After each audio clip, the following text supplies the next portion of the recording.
राजनीतिक मंच नहीं है, ये सामाजिक मंच है। और अगर हम पे कोई सबसे बड़ी ताकत है तो वो है हमारे महापुरुषों द्वारा हमें दी गई सामाजिक चेतना। इस मंच पे कहे गए वक्ता के द्वारा जो बातें आपको कही जा रही हैं, अगर वो आप उन पे चलते नहीं हो, उनको समझते नहीं हो, जैसे मेले में आके भीड़ के रूप में आप शामिल होकर चले जाते हो, अपनी जरूरत का सामान खरीद के निकल जाते हो, अगर आप इस कार्यक्रम को वैसा कार्यक्रम समझोगे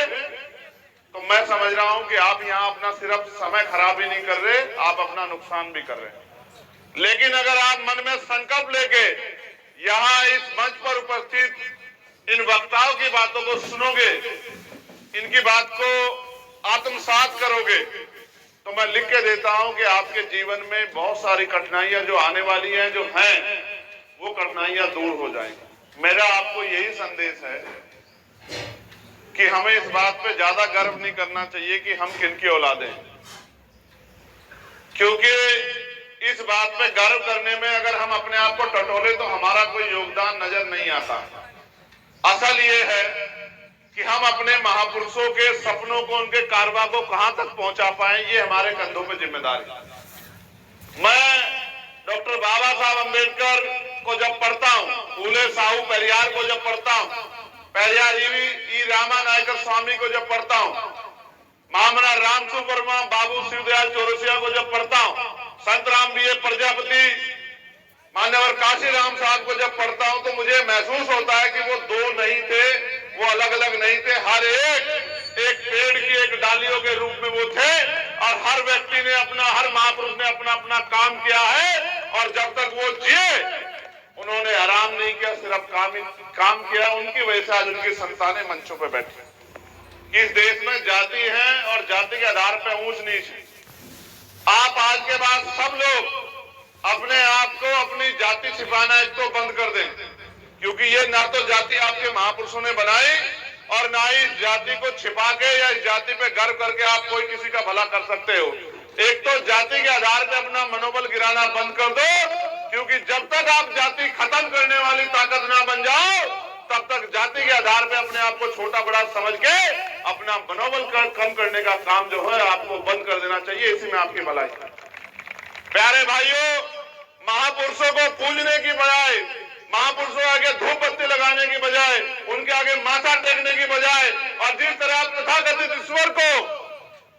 भोग लगाते हैं, भोग लगाने के बजाय अगर आप उनके विचारों को पढ़कर, उनको जानकर, अगर उनके विचारों पर चलो, तो शायद इस देश में वो दिन दूर नहीं जब इस देश में समय का चक्र घूमे और डॉक्टर बाबा साहब अम्बेडकर ने जो कहा कि 21वीं सदी हमारी है, वो 21वीं सदी हमारे हिस्से में आए और इस देश का लोक राजतंत्र हमारे हाथों में आए। और उस राजतंत्र के अगर आप उनके विचारों को पढ़कर, उनको जानकर, अगर उनके विचारों पर चलो, तो शायद इस देश में वो दिन दूर नहीं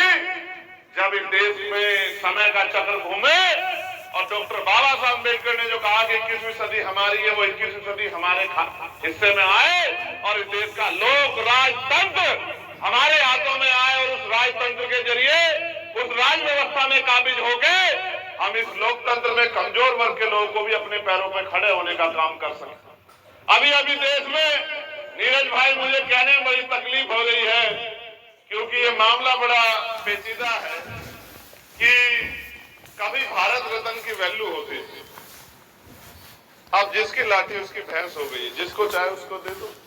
आपने कपूरी ठाकुर साहब को दिया, मैं इसके लिए आपका बहुत बहुत आभार प्रकट करता हूं। लेकिन असल में अगर आप देना चाहते, और मैं आपसे भी कह रहा हूं, अगर इस देश में कोई भारत रत्न का असली, कि कभी भारत रत्न की वैल्यू होती थी, अब जिसकी लाठी उसकी भैंस हो गई है, जिसको चाहे उसको दे दो। आपने कपूरी ठाकुर साहब को दिया, मैं इसके लिए आपका बहुत बहुत खड़े होने का काम कर सके। अभी देश में नीरज भाई, मुझे कहने में बड़ी तकलीफ हो रही है, क्योंकि ये मामला बड़ा पेचीदा है कि कभी भारत रत्न की वैल्यू होती थी, अब जिसकी लाठी उसकी भैंस हो गई है, जिसको चाहे उसको दे दो। आपने कपूरी ठाकुर साहब को दिया, मैं इसके लिए आपका बहुत बहुत आभार प्रकट करता हूं। लेकिन असल में अगर आप देना चाहते, और मैं आपसे भी कह रहा हूं, अगर इस देश में कोई भारत रत्न का असली हकदार है तो वो है पेरियर ललई यादव।